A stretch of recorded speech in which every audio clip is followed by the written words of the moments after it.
Hello friends, நேற்று தேங்காய் வாங்குவோம்ட்டு தேங்காய் கடைக்கு போயிருந்தேன். அங்கே பார்த்தீங்கன்னு சொன்னால் பழங்களும் இருக்கும், வாழைப்பழம், பப்பாளி பழம் அப்படியெல்லாம் இருக்கும். கனநாள் ஆச்சு பப்பாளி பழம் வாங்கி என்று சொல்லி 2 பப்பாளி பழத்தை எடுத்தேன். இந்த 2 பப்பாளி பழத்தை நிறுத்தலாம் பார்த்துட்டு சின்னனா தானே இருக்கும், விலை கணக்காக தானே வருமென்று நினைச்சு நானும் வெயிட் எல்லாம் போட்டுட்டேன். தெரியுமா நண்பர்களே? அதுக்கு பிறகு எவ்வளோன்னு கேட்டால் 350 ரூபாயாம். ஸ்ரீலங்கா காசுக்கு 350 ரூபா, இந்தியா காசுக்கு பார்த்தீங்கன்னா 101 ரூபா வருது. எனக்கு அப்படியே தூக்கி வாரி போட்டுச்சு 350 ரூபா.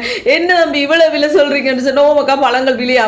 அதுக்கு பிறகு என்ன செய்யறது, நிறுத்தாச்சு. சரி வாங்கி கொண்டு வருவோம், வாங்கி கொண்டு வந்ததான். உண்மைக்கு பார்த்தீங்கன்னு சொன்னா இந்த பழங்களோட விலை, தேங்காயோட விலை எல்லாம் ஏன் தான் இப்படி கூடிக்கொண்டு போகுதோ தெரியல நண்பர்களே.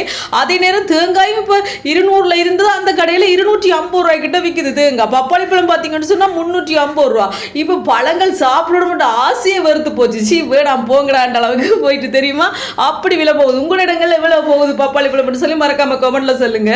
வீடியோ பிடிச்சிருந்தா மறக்காம சேனலை சப்ஸ்கிரைப் பண்ணுங்க.